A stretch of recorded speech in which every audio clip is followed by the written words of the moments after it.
जवाहिर के पीछे एक आदमी लगाया था।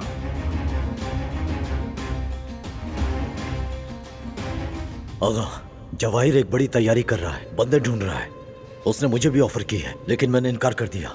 हम आपके खिलाफ कभी नहीं जा सकते आगा, इसलिए मैं फौरन आपके पास आ गया। ठीक किया। एक गलती है तुम्हारी। कैसी गलती आगा? मेरी ऑफर कबूल करोगे तारिक? तुम मेरे इनसाइड मैन बनोगे, जवाहिर का ठिकाना मालूम करके मुझे बताओगे। मंजूर है तुम्हें? मुझे मंजूर है आगा। जवाहिर को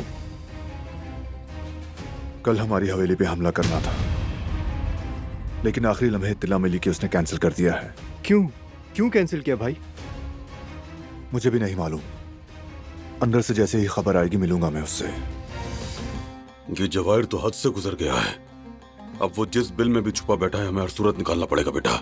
उस सांप का सर हमें कुचलना पड़ेगा। जवाहिर इतना बेवकूफ नहीं फराद, अपने ठिकाने बदलता रहता है, इसलिए वो आज तक पकड़ा नहीं गया। लेकिन मेरी नजर उस पर है। देर सवेर हो सकती है, लेकिन हाथ आ जाएगा।